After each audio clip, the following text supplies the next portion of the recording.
தேர்வு செய்யப்பட்ட நாடாளுமன்ற உறுப்பினர் எனும் முறையில் பொதுநலன் சம்பந்தப்பட்ட பிரச்சினை பற்றி குரல் எழுப்பும் உரிமை எனக்கு உள்ளது என்று ஜாசிகாவை சேர்ந்த நாடாளுமன்ற உறுப்பினர் RSN ராயர் நேற்று தெரிவித்தார். அண்மையில் பெர்லிஸ் மாநிலத்தில் மத போதகர் டாக்டர் ஜக்கீர் நாயக் சொற்பொழிவாற்றியது குறித்து கவலை தெரிவித்துள்ள ராயருடன் மோதுவதற்கு தாம் தயார் என பெர்லிஸ் முஃப்தி முகமது அஸ்ரி ஜைனுல் அபிடீன் கூறியதை அடுத்து ராயர் இவ்வாறு தெரிவித்தார். நாடாளுமன்ற உறுப்பினர் எனும் முறையில் பொதுநலன் சம்பந்தப்பட்ட விஷயங்கள் குறித்து துணிந்து குரல் எழுப்புவது என் கடமை என்று அவர் சொன்னார். கடந்த 2019 ஆண்டு ஆகஸ்ட் 20 ஊடகத்தில் வெளியானது போல் மலேசியாவில் எந்த இடத்திலும் ஜக்கீர் சொற்பொழிவாற்றுவதற்கு தடை விதிக்கப்பட்டிருக்கிறது என்று அவர் கூறினார். இது இன்னும் அமலில் உள்ளதா என்பதை தேசிய போலீஸ் படை தலைவர் விளக்கமளிக்க முடியுமா என்று அவர் நேற்று வெளியிட்ட அறிக்கையில் கூறினார்.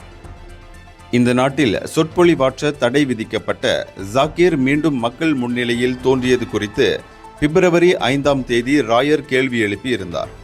அவர் சொற்பொழிவாற்ற தடை விதிக்கப்பட்டிருப்பது இன்னும் அமலில் இருக்கிறதா என்று நான் போலீஸ் தரப்பை, குறிப்பாக போலீஸ் தலைவரை கேட்க விரும்புகின்றேன் என்று ராயர் சொன்னார். தமது நிகழ்ச்சிக்கு யாரை அழைக்கிறேன் என்பது பற்றி ராயர் கேள்வி எழுப்பக்கூடாது என்று அஸ்ரி நேற்று முன்தினம் தமது அதிகாரப்பூர்வ யூடியூப்பில் வெளியான வீடியோ பதிவில் கேள்வி எழுப்பியுள்ளார்.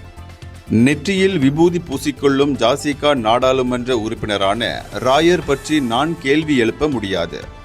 அவர் ஏன் அவ்வாறு செய்கிறார் என்று நான் எப்படி கேட்க முடியாதோ அதேபோல எனது நிகழ்ச்சிக்கு யாரை அழைப்பது என்பது பற்றி ராயர் கேள்வி எழுப்பக்கூடாது என்று அஸ்ரி கூறினார்.